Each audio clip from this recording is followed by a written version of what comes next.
W is for waterfall, an alphabet of the Finger Lakes. And my name is Aileen Easterbrooke, and you want to introduce yourself? I'm Johanna Vandersera. Yeah, and I would like to share what inspired us to write this book and share it with you. Rolling hills, waterfalls, and sparkling waters and clear blue lakes. The region of New York State where you live is one of the most beautiful regions I say in New York State, but even further than that, I think. We have one of the tallest waterfalls in the east and one of the deepest lakes, Seneca Lake, which is over 600 feet deep. There's so much water in the Finger Lakes that it's part of our culture. Does anybody know what culture means, or want to share your idea of culture? Culture is like kind of like what you used to do, like Things that you do? yeah. Yeah, good. Anybody else? Good. It's based on your religion. Sometimes it's based on your religion, practices that you do and things that you do. Yeah. A culture is like a tradition that you do. Yes, traditions that you do, the things that you value. I think people where we live value the water because there's so much of it and it's a part of their lives. I just saw you doing the connection sign, nice. So let's make some water. When I say waterfall, you say shh. Let's try it. Waterfall. Waterfall. Waterfall. Wow, you guys make great sounding water. Okay. So let's look at what makes water part of our culture. So people in the Finger Lakes enjoy boating. And does anybody know what's happening here?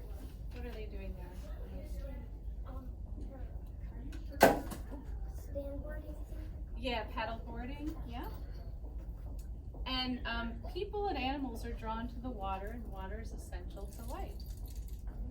And you can find people in the Finger Lakes fishing. They fish in ponds and streams, lakes and rivers, canals and creeks. So fishing is a big part of Finger Lakes culture. Does anybody know what this man is fishing for in the back? A bass. Not listed on this, but that's one thing you can find when you're fishing in the Finger Lakes. Rainbow trout, anyone else? A brown trout. Brown trout? Brook trout. Yeah, there's all kinds of trout in the Finger Lakes, and actually, I think Seneca Lake is known as like the lake trout capital of the entire world. So that's pretty amazing. And people in the Finger Lakes enjoy boating in canoes and kayaks.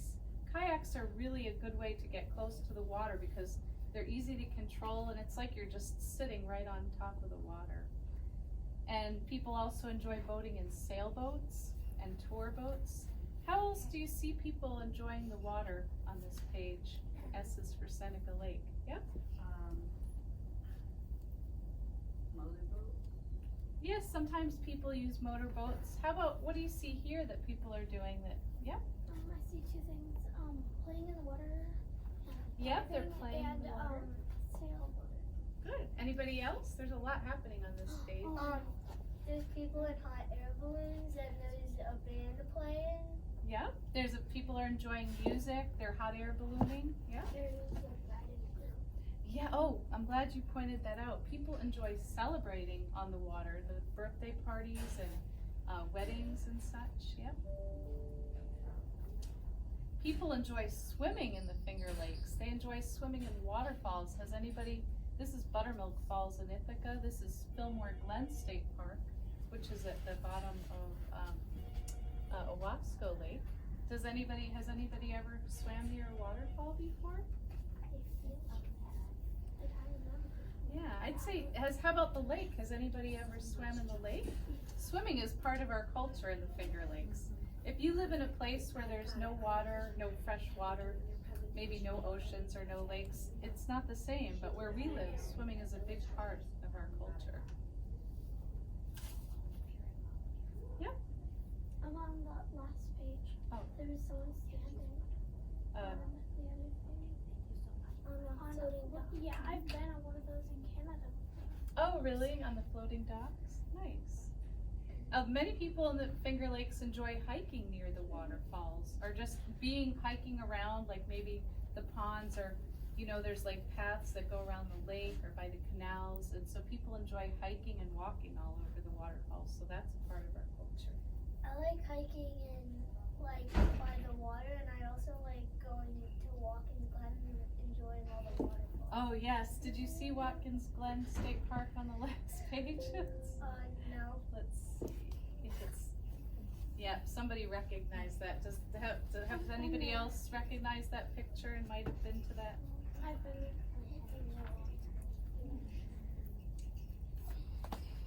And part of our lake culture just includes gathering by the water and doing different things, perhaps having a picnic, or there's a carousel actually. This is a park in Ithaca by Cayuga Lake, or having a picnic in a canoe, just being by the water, maybe even skipping stones. Has anybody ever skipped stones by the water? I think that's a big part of our culture, actually. And once again, just a few of the things. Is there anything we missed on this page? People enjoying the water? Yeah? There's a rail. Rail? Yes, there is. There's a rail that goes right by here, actually.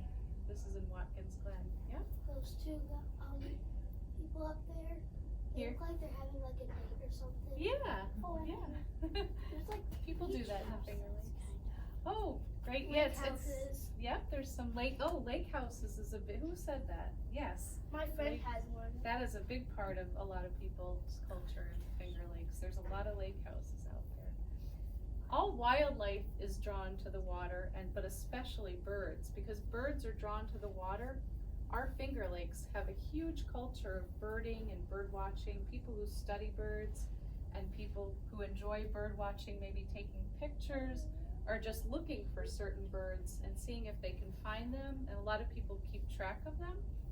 And so we have a lot of preserves and areas to kind of protect the area so that the birds and wildlife can feel free to be there. And this preserve is named after this bird, the yellow-bellied sapsucker. Can you say that? Yellow-bellied sapsucker. It's a long name. And this bird was very rare when some explorers came to this area a while ago.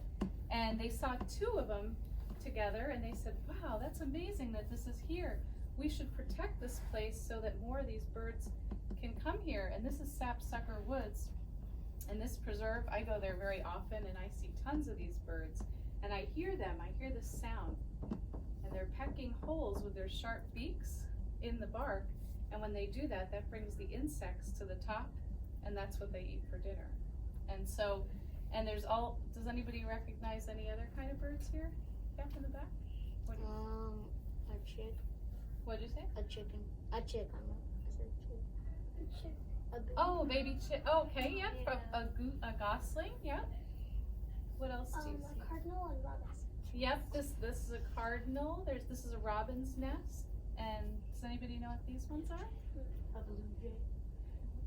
Yeah, I think, did we have blue jays in there? Those ones I think are bluebirds, but they look very similar. And how about these? What are these? Does anybody know what those are? Or Geese, yeah. Who's heard the geese flying over? me. That's the next page. This is Montezuma. It's really close to Geneva. Oh, Can I anybody did. find the town of Geneva on this page? You want to just don't touch it though, because thank you. Okay, yep, it's right there. Who said that they've been here before? It's really close to Geneva. I think.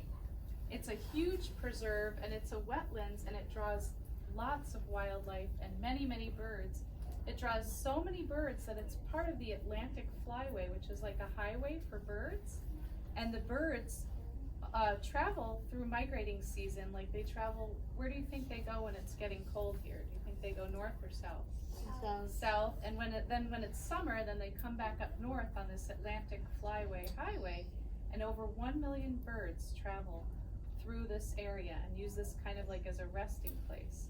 So it's probably really important to protect this area in Geneva. And this, it's right outside of Geneva, but the preserve of Montezuma. Well, they try to make laws that say, do you think we should build, a giant building or some industry, should we build a factory right here? Oh, heck no. So they try to make laws that protect buildings from happening there. Like you probably can't build a house right here. And they have maybe a certain laws about the water. And Yep. Can you drive through it? You can drive up to it and you can walk around it, yep, and you can explore it. And these are some birders, and some are just looking at birds, some are studying the birds. And if industry came to that area, it might end up looking like this. Do you see any birds or wildlife here? No. So it's really important that we take care of it. Another part of our culture is art and artists, like our book artist, Johanna here, is drawn to the area to draw beautiful pictures and paint. There's a lot of painters that come to our area. This is a plein air artist up here, and they like to draw while they're outside and capture pictures of the landscape, like this lady here and the sky, and they like to do it while they're outside. About 100 years ago, filmmakers were drawn to this area, and they thought it would be a really nice idea to make movies on the lake. They called them films back then, and they shot a lot of films right on the lake.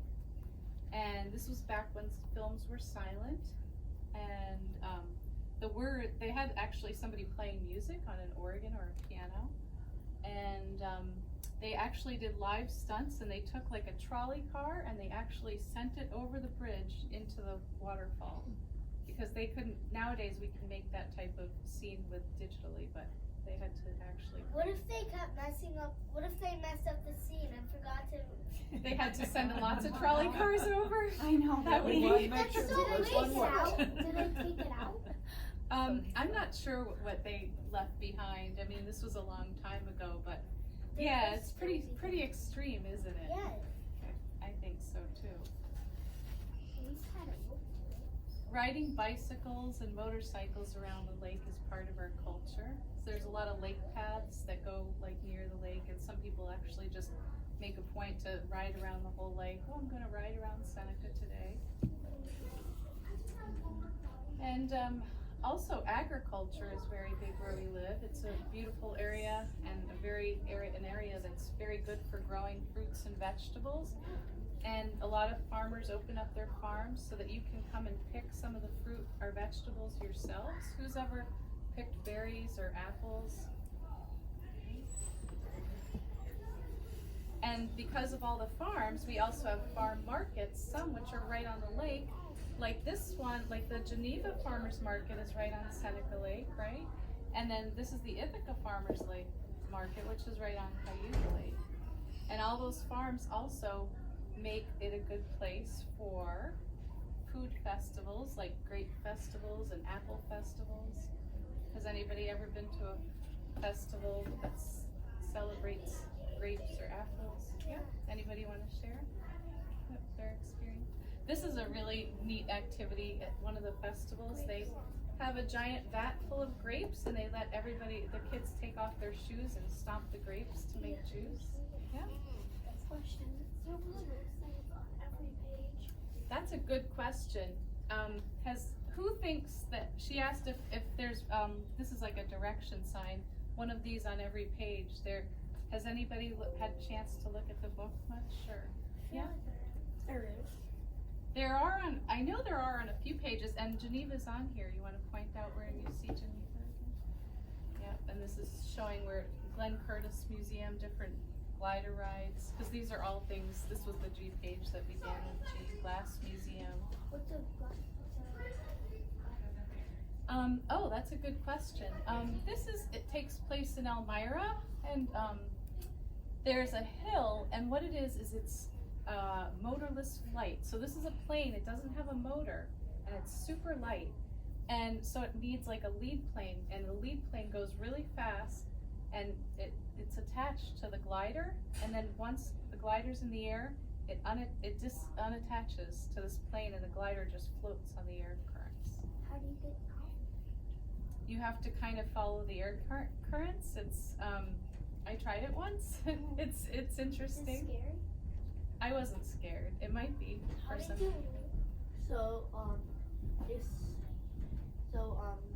has like the lead plane and then it drops off. Yeah, like there's a long runway. So like this lead plane starts going really fast and they're attached, but once And once you're over the hill, then it How drops. do you move the other with curves? How do you what? Like move the other with curves. I'm not really sure. Like, I mean, I didn't pilot it. I think the pilots have to understand it. They probably have to study the air currents that day and study air currents for a long time to understand, you know, exactly how that works. But that is how that they do it. That they just follow the air currents. And I mean, we landed right where we took off from. I don't really understand the science behind it, but it's kind of interesting. And actually, so this area is called the National Soaring, is another name for gliding, the National Soaring Capital of the world, and they have a museum there actually. And they even have a space camp, and part of the space camp is to learn about the gliders. You might even get to ride in one. So, yeah. Anyway, so, and when all the water freezes in winter, we have winter sports as part of our culture, like hockey and ice fishing and ice carving. Yes, some people that carve with, yep. And then what else do we have? Sledding and snowboarding and sledding. What's your favorite winter sport? Anybody want to share? Snowboarding. Okay, anybody else? Sledding? Hockey. Hockey? Maybe Skiing? Anybody else? I haven't tried it yet, but it might be skiing. You'd like to try skiing? Yeah, you can tell me one that you'd like to try that. I like sledding too. Sledding? Sledding? Nice. Yep, water is a big part of our culture, I feel like, here in the Finger Lakes. And I'd like you to think about where you see yourself in the culture of water, and if you think it's important to protect our water in the Finger Lakes. Just some things to think about before I introduce you to our artist. Show hands.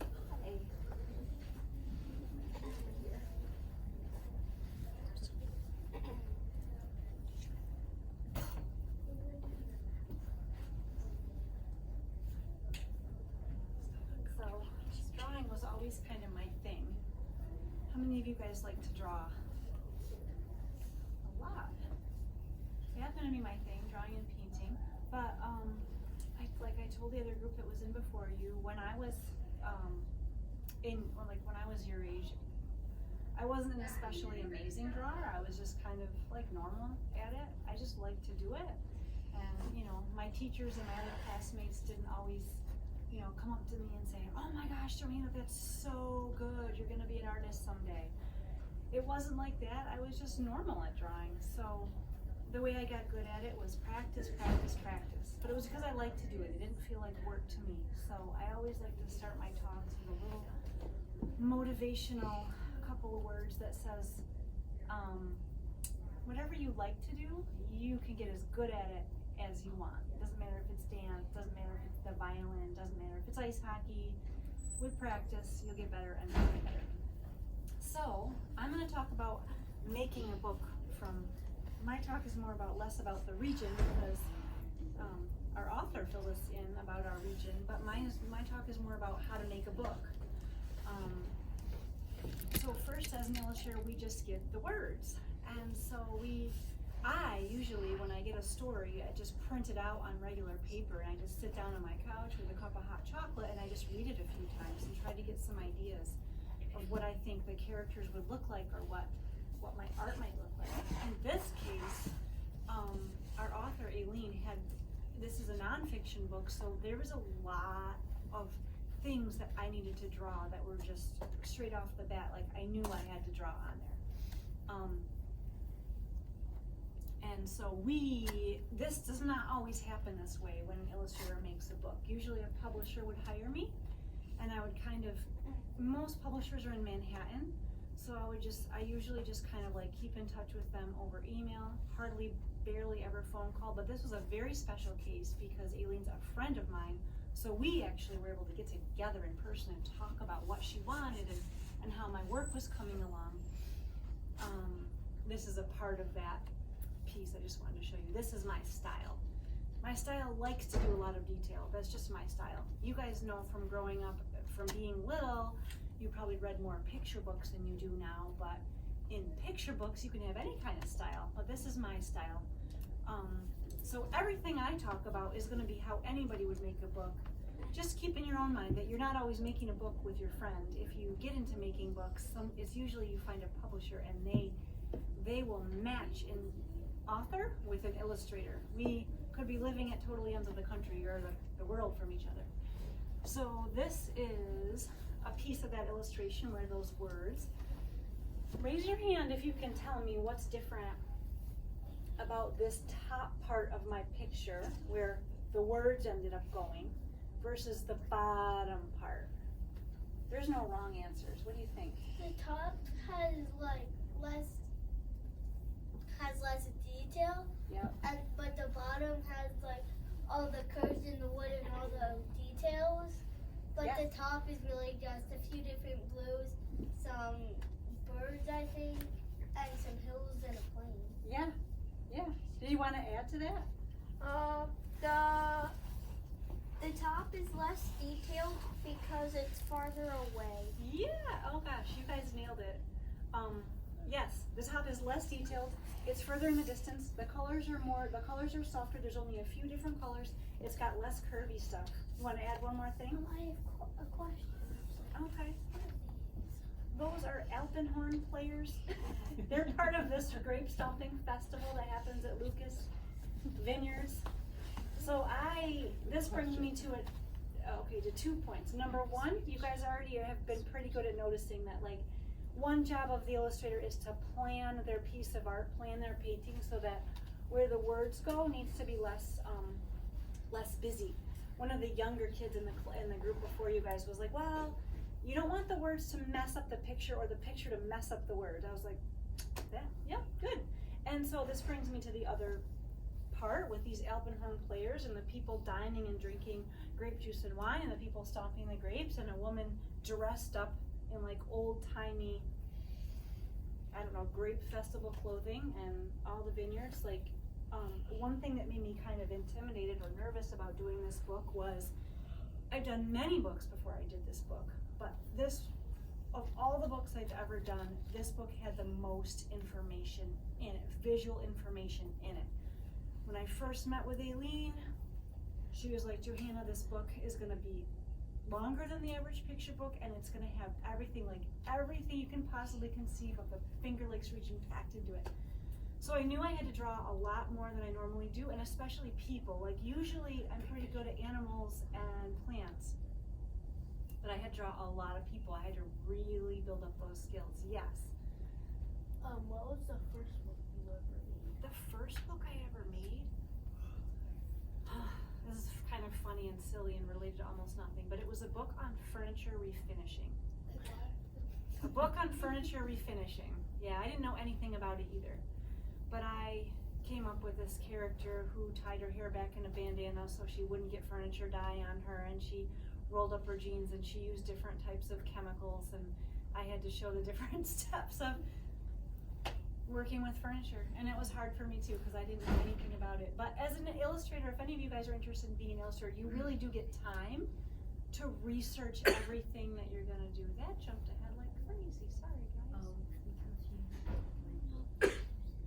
Okay, question or comment, whatever. What was your favorite book besides this one that you made? Besides this one, I did a really fun one called Why Do I Have to Make My Bed?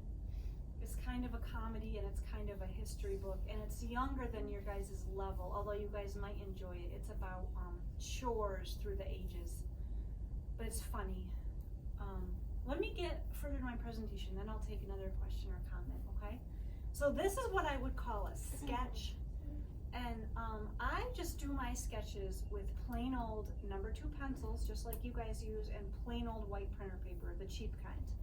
In my opinion, I don't want to be worried if I'm messing up or not and wasting expensive supplies. So I work with really simple materials because no professional artist that I know ever sits down to their desk in their studio and does it right the first time or even the second or the third time. To prove my point, this is the sketch that I sent to my friend Aileen, how I send my artwork back and forth. Sometimes I would see her in person, so I'd bring a big file folder of all the actual drawings, but sometimes I would scan them, which is basically like taking a very detailed photograph of them and then send them over email. And then she would get back to me with a whole bunch of changes. So these were all the changes I had to make on that one. And when you become, if you guys grow up to become artists, or anybody creative really, it can't hurt your feelings when people like want you to change things, because that's kind of part of the job. And like some of the stuff that Aileen told me about this was like, oh, I'd like those flowers right there to be yellow. Well, it wasn't because if I made them red that was wrong or bad. She just was thinking ahead to be like, well, they're gonna be right next to the apples, and the apples are red, so let's make the flowers not red. So when you're an artist, it's kind of like you're working for someone that's kind of like a teacher. Your boss is kind of like a teacher. They're telling you to make some changes, but in a good way. And this is the part of my presentation that you guys will understand better than the younger group. Someone in the other group asked me, how do I, so like this is what I would call a final drawing. Question or comment? Are you using ideas for I'm using Corel Painter, probably very similar. Yeah, so this is like a final drawing, and what I do is I scan it in, and then I add color in a computer program. And I told the younger kids the best I can, or if you guys, how many of you guys have used an art program on a tablet or on a big computer? So some of you guys know this stuff already. Yeah. I have a drawing tablet. Yeah, also have a lucky drawing you. tablet. Drawing tablets are kind of so special, so luxury. I love mine, but at the same time, it cannot break because I don't think I could afford a new one.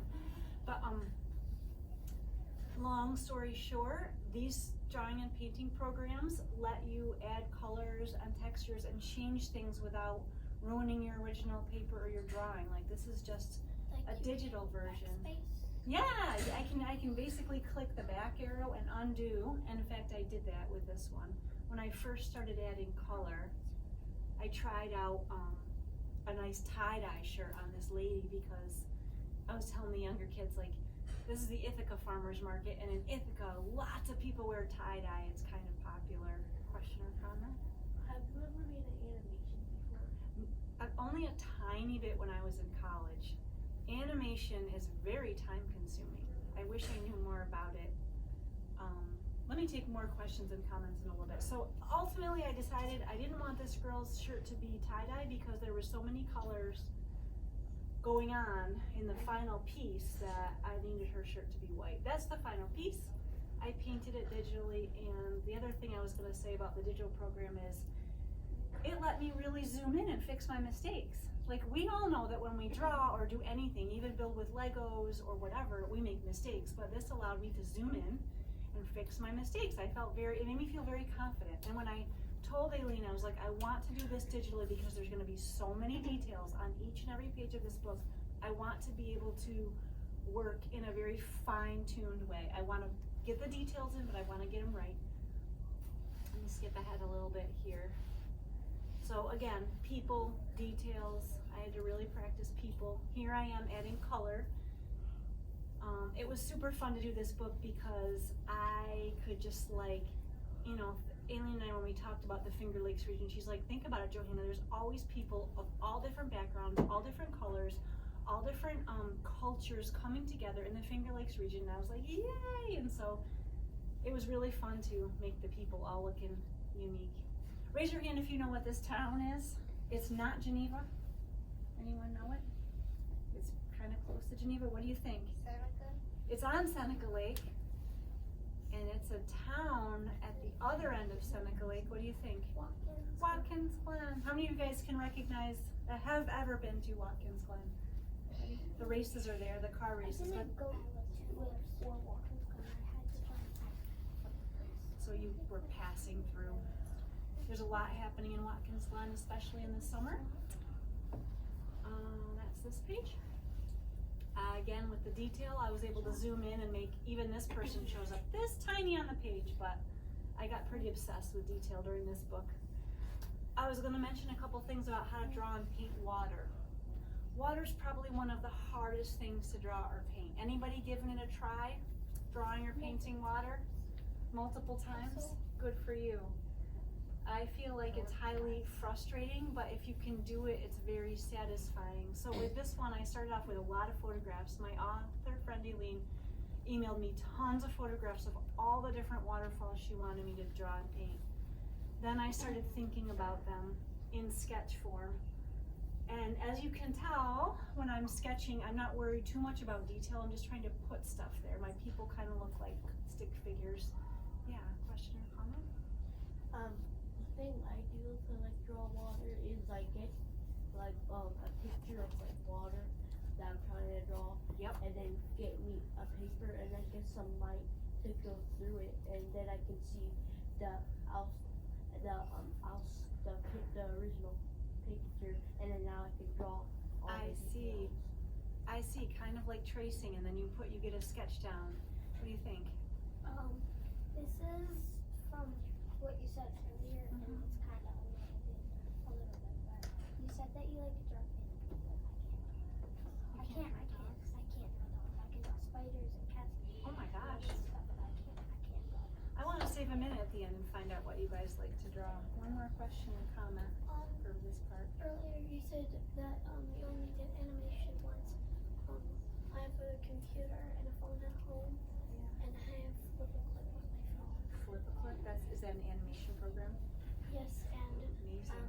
a drawing pen which works on my phone. Yeah, that's awesome. And I'm very interested in animation. Animation is amazing.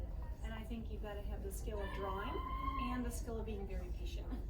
This is how the final waterfall turned out. I noticed in my observations of drawing waterfalls that because the water is coming so fast, it's almost like more like a spray. So when you look at waterfalls, they look almost white, but not totally white. There's a little bit of color coming through and a little bit of like shape to the waterfall, and the bottom is usually a big cloudy spray. It took me a long time to figure out how to draw a waterfall, and I practiced many times in pencil and colored pencil and stuff before I finally made some waterfalls for this book. Here's a picture of how it looks when they actually print books. Most book printing companies are kind of overseas, maybe China, India, because they can do it really well over there for less money. So it's like these machines, they must make a ton of money, a ton of noise. You see people wearing headphones, like ear protection, all these printing presses going at once, and they cut the paper after they print it. It's not like they print one page at a time. This is like a template for a book. That just showed me where to put the text versus where the art had to go. So that's how we planned it. Oh, there's the letter A page. I don't know why I put this page in here. It was just one of my favorites, I think, in all the color. Here's what this is the design program, not the painting program, but when you design the book and start putting the text on. Another fun process, different from animation, different from painting, but this is where you write type your paragraphs, and then you can move your paragraph around over the picture. And then here's another fun thing that you get to do when you design a book. If your brain thinks this way, you get to go on to these online stores and buy different fonts. Fonts are the different types of lettering, and like you can get all these cool different types of lettering, and people that like to design, they like this stuff more than they like drawing. they want to go. Yeah, it's not expensive. Like you might buy this whole entire font, and it comes in bold, it comes in light, it comes in all capitals, and then it might be like $7. And then if you're a designer though, that's how they roll. Because if you're a designer, if someone hires you to design a magazine or a web page, you want to be able to say, I have every font you're going to need. And I only know the tip of the iceberg about fonts. Yeah. I have an app on my phone that lets me just like have my own You keyboard, too? and it just gives me random fonts. That's cool. It's fun to play with them. It's a very fine tuning point of design, I think, if you like fonts. So here's someone working on a drawing tablet. That's very similar to mine. Yep. Mine you can't see on it. Yeah, mine you can. You can touch it, the computer. Yeah. Yep. You can see the same as you're drawing. They both have pluses and minuses, yeah. I found if you put it up on your computer, you can work on a bigger screen. I think that might be, yeah, that's it. So if you guys wanna, I don't know how many minutes we have now. Q&A, is that what you want to do? Instead of Oh, okay. doing that. Are we overtime? We're No, overtime. under we've got about 7 or 8 minutes. Okay, good. I thought you know, a Q&A and like, yeah, just Q&A. You can ask us anything about the bookmaking, or if you just want to raise your hand and say, I like to draw horses, like that's cool to know about. Yeah, sure, we can do that. So I'll have Aileen, you can call on people, and if their question is to me, I'll field it. And if you can also share what you like to draw. Maybe start with that since we're on the art part. Yeah. What do you like to draw? I'm trying to make like a book, and so do you know like some that gives you some like tips to make a book? Oh wow, that's start with an idea. I would yes. say. Do you have like one general idea about it, or like what you want it to be about? Yeah, the genre is gonna be fantasy. Awesome. Oh, okay, that's so you know your genre. That's a good place. I would say write it first. I mean, even though I'm an illustrator, write it first. And then if you want to add art to it, like I say, with the plain old white paper, what you can do is you can type your story on the computer, print out your pages, and then start sketching any art that you want to be in it to begin. And if you don't have a scanner, when you make your final art, let's say you worked up some beautiful color art, take a picture on a phone. It's pretty good. But Yeah. how does like the book show all over the world? Oh, so remember the picture of the printing presses? So the printing presses print off all the pages, trim the pages, bind the pages, put the covers over the pages, and then ship them out in boxes to the publishing company. And once the publishing company gets them, the publishing company sends them So to. that can make more and more. Yeah, I mean, if the book does well, usually a first printing is like a couple thousand copies, I think. And if the book does well, here you go. I was just thinking of sharing when you look at the book, you look at this picture that's the front cover, and you see the waterfall, and and the trees of the park. But this is actually one drawing that Johanna drew, and I don't know if a lot of you noticed that, because you probably don't do this with your books. And if you see, you can almost take this stone path and walk out towards the lake, which that doesn't happen anywhere, but that's we blended fantasy and reality with that a little bit, didn't we? I have to jump to answer a part of this gentleman's question that I forgot. So let's say you finish your fantasy book, okay, no matter what the length is, and you found maybe some teachers to help you fix anything that needed to be fixed, and then you're like, man, this is a story, this is done, spelling's all good, it's got a beginning, middle, and end, it's exciting, people like it. That's the point when you send it to a publisher. That's a whole different thing, but you can go to your probably friendly librarian and get some information on publishers that would publish a similar type of fantasy book. You find out the editor's name and their address, probably somewhere in Manhattan on like 5th Avenue, and then you mail it. You don't have to have the artwork to mail it. You mail it just as regular printer paper clipped or stapled together. You can, even as a young person, do that. So I wanted to mention that. All right. I didn't mean to I don't jump into think yours. you've had a chance to share. Did you have a question? I draw and I take pictures that are already done and I edit them differently. Yeah, that's totally how I started. I looked at other art that I loved and I said, you know what, I love this, except for if I did it, I would make it a little bit more like this.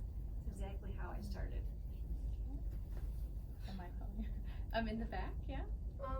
My friend helps me draw Oh, how does your because friend? I'm not perfect at drawing. So maybe you're learning a little bit from your friend? Yes. That's a good way to learn to draw, is to draw with somebody who actually has a very good talent for it, and one day maybe your talent will get there too. Everybody, like Johanna says, it all takes practice. She didn't start out drawing pictures like this when she was in elementary school, right?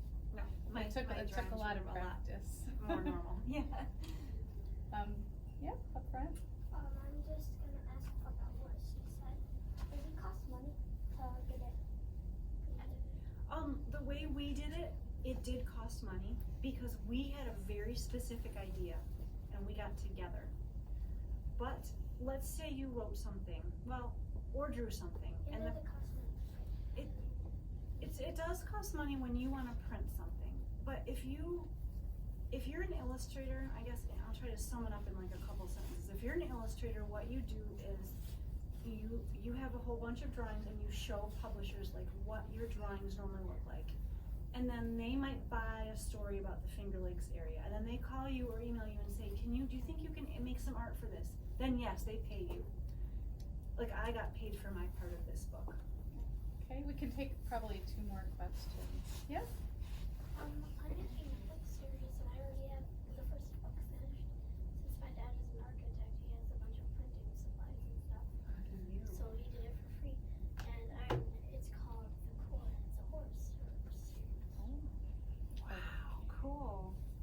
And creepy. Three friends who go on adventures and find a bunch of different ghosts. Sounds awesome. I'm writing a book. It's like fantasy horror. It's like a zombie apocalypse, and I'm having trouble like getting drawing the clothes for like the torn up clothes and for the zombies. Do you have any tips? I sure do. I just usually go to Google. Except for stuff I've drawn a million times over again, like cats, dogs, and horses, I always have to go onto the computer and I would go to Google and I would type in zombie ripped clothes. You'll get so many pictures your eyes will want to fall out. And then I just sit in front of my screen, either my tablet or my screen, and I sketch from those. One more.